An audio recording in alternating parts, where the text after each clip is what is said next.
Au commencement de l'histoire, une silhouette au bord de la mer, l'homme de Nazareth.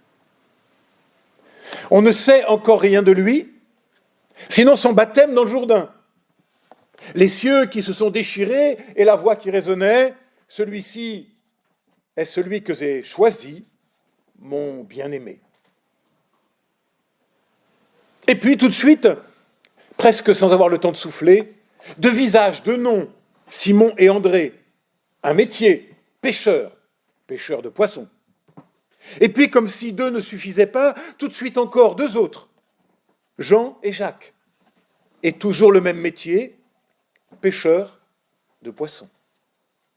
Et puis, un autre nom encore arrive, un dernier visage, Zébédée, le père de Jacques et de Jean, et toujours le même métier, pêcheur de poissons. Voilà des hommes affairés, occupés par leur métier, par leurs tâches quotidiennes, comme nous, si souvent. Et notre texte nous rencontre là, au milieu de nos multiples occupations, de nos préoccupations, parfois d'ailleurs non pas seulement les mains dans le filet, mais carrément la tête dans le guidon, diront certains. Et voilà qu'avec un regard et quelques mots, tout à coup, tout change.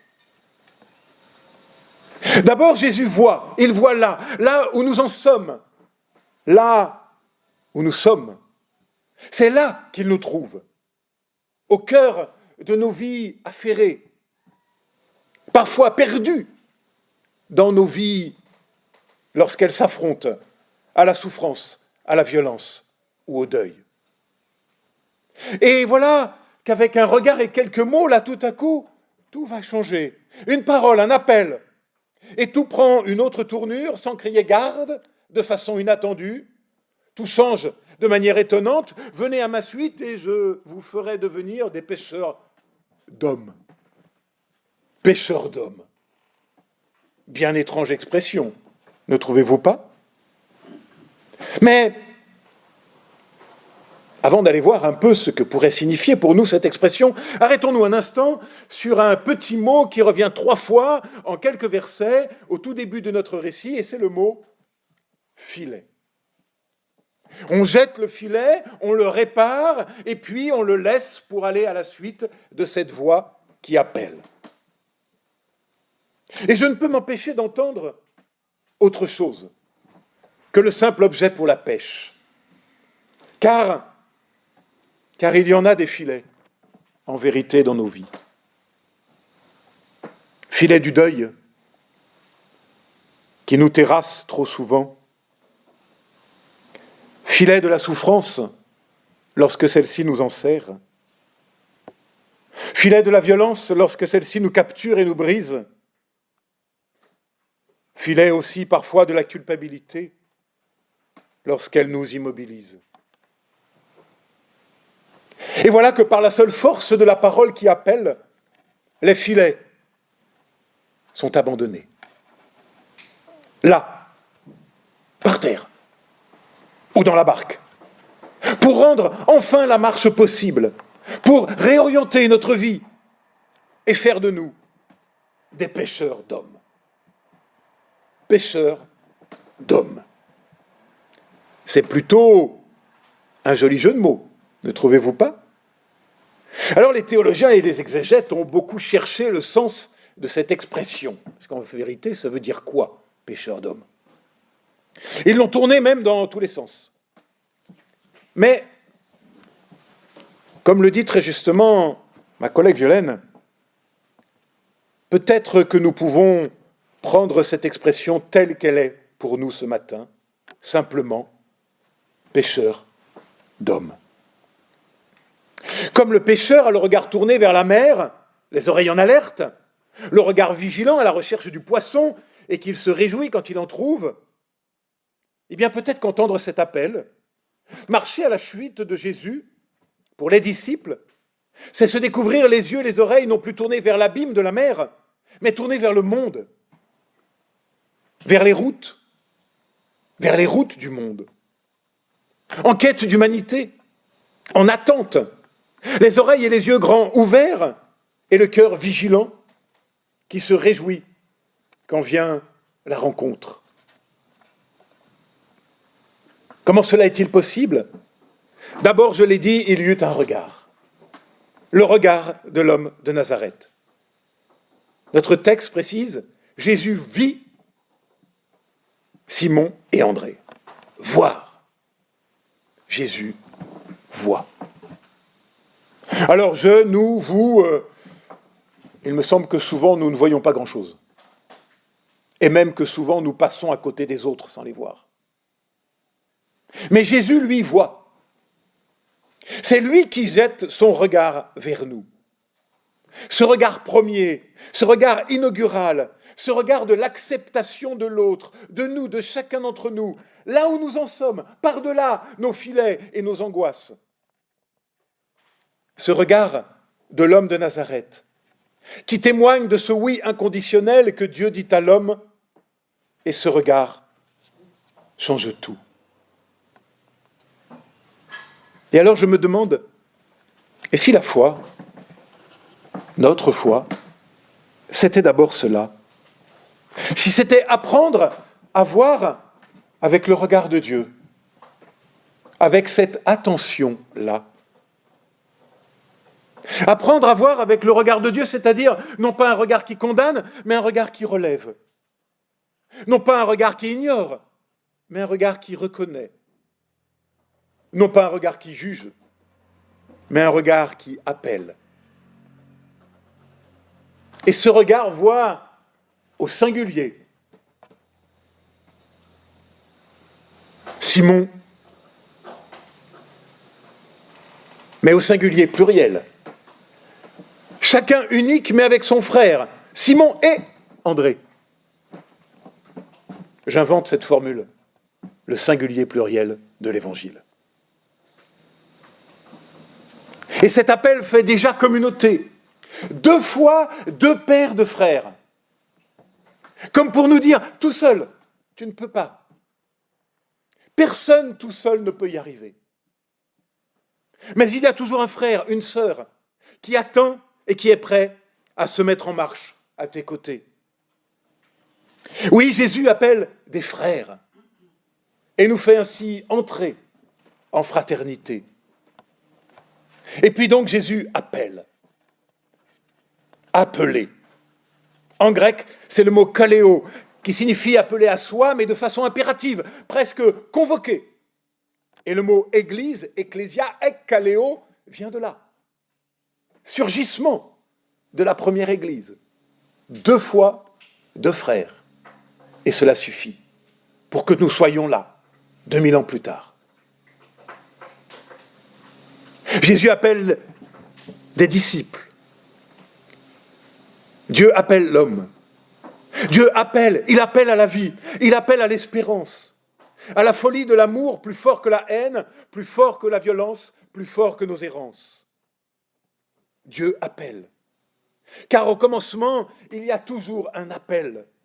L'appel de Dieu sur chacune de nos vies, sur toi, sur moi, sur nos assemblées aussi, et qui fait écho depuis des millénaires à l'appel premier reçu par Abraham. Et cet appel nous fonde en communauté, je l'ai dit. Il nous fait sortir de la solitude et de l'indifférence. Cela m'a frappé en retravaillant ce texte. Aucun n'est appelé tout seul. Et chaque fois, il y a ce mot « frère » qui vient accompagner l'appel. Chaque fois, il y a le mot « frère » qui vient accompagner l'appel. Et cet appel nous fait donc frères, sœurs, enfants d'un même regard, frères, sœurs, enfants d'une même voix, d'une même promesse, d'une même espérance. L'appel inaugural adressé à Abraham se conjugue donc désormais au singulier pluriel, à Simon et André, frères d'eux, à Jacques et Jean, frères d'eux. Et cet appel retentit encore et toujours, à nouveau, aujourd'hui, ici et maintenant, dans chacun de nos cœurs.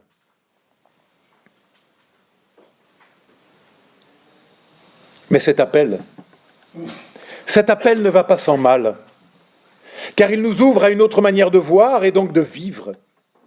Et comme Abraham devait quitter son pays, nos 4 premiers doivent aussi laisser et s'éloigner. Et puis, enfin, il y a une vocation. Votre mission, si vous l'acceptez, c'est d'être pêcheur d'hommes. Pêcheur d'hommes. Écoute, c'est peut-être le cœur même de l'Évangile qui bat derrière ces 2 mots, pêcheur d'hommes. Pêcheur de rencontres, pêcheur de fraternité. Mais pour cela, il faut un arrachement, laisser ses filets et sortir de la barque. Oui, il y a quelque chose presque de quasiment brutal dans ce texte. Laisser les filets, sortir de la barque et même laisser le père. Zébédée, qui reste tout seul, comme un couillon. Et si c'était déjà une parabole de résurrection? En effet, la mer dans la Bible, de quoi est-elle le symbole? La mer dans la Bible, c'est le symbole de la mort, du néant, de la tempête, de la peur, de l'angoisse. Et si la parole de Dieu, si l'appel de Dieu venait pour nous sortir de tout cela, nous arracher à nos souffrances, à nos peurs, à nos errances? Comment cela est-il possible? Mais nous le savons désormais, par la seule force d'un regard et d'une parole qui nous appelle à la vie, à la rencontre, à devenir pêcheurs d'hommes, pêcheurs de paroles d'espérance, pêcheurs de regards de confiance, pêcheurs de fraternité. Voilà la vocation de nos églises. Tout le reste, c'est du surcroît. Voilà la vocation de chacune et de chacun d'entre nous.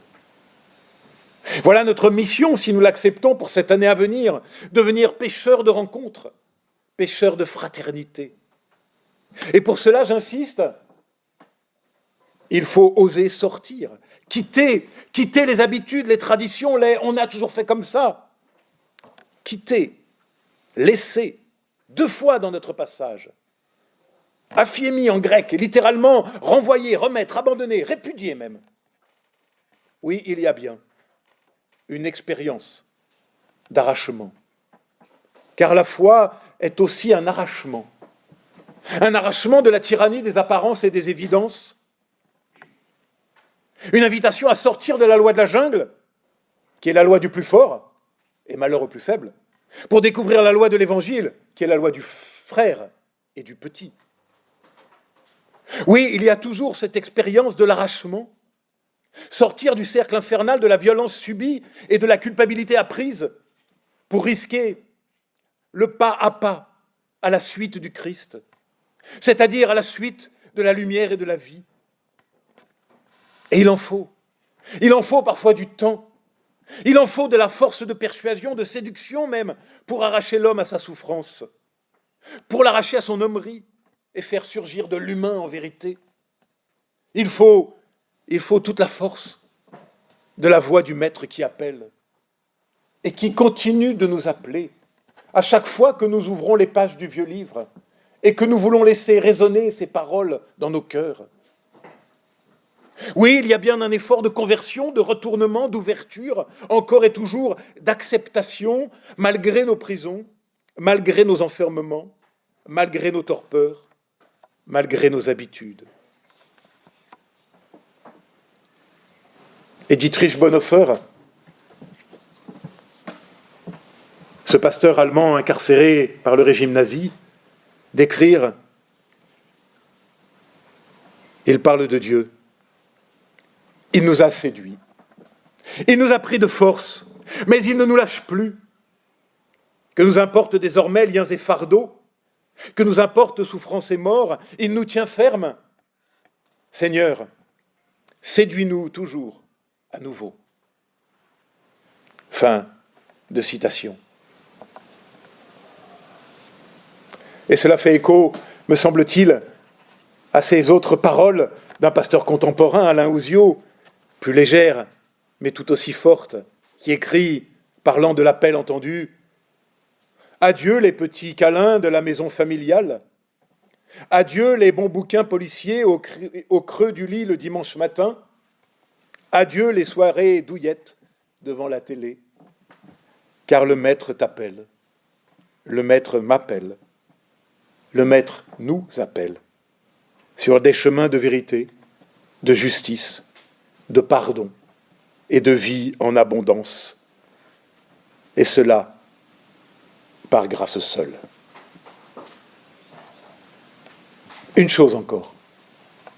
Notons que l'appel, la rencontre, me fait devenir autre, pécheur d'hommes, mais tout en restant le même.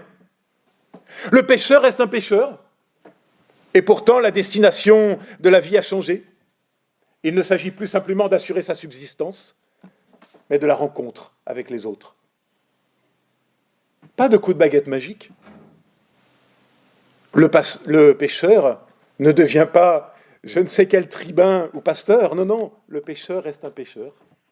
Mais voilà que sa vocation est tout autre. Le voilà pécheur de rencontre, pécheur de fraternité, envoyé toujours vers, car nous sommes tous des êtres vers. Nous ne sommes faits que pour la rencontre. Et les rencontres ont fait de nous ce que nous sommes. Nous voulons croire en l'autonomie, alors que nous ne sommes que le fruit de nos rencontres. C'est la rencontre qui fait vivre, c'est elle qui nous fait entrer en humanité, car on ne naît pas humain, on le devient, par la seule force de toutes nos rencontres, et la seule force d'une parole qui nous dit « Venez, devenez pécheurs de rencontres, pécheurs de fraternité. » Amen.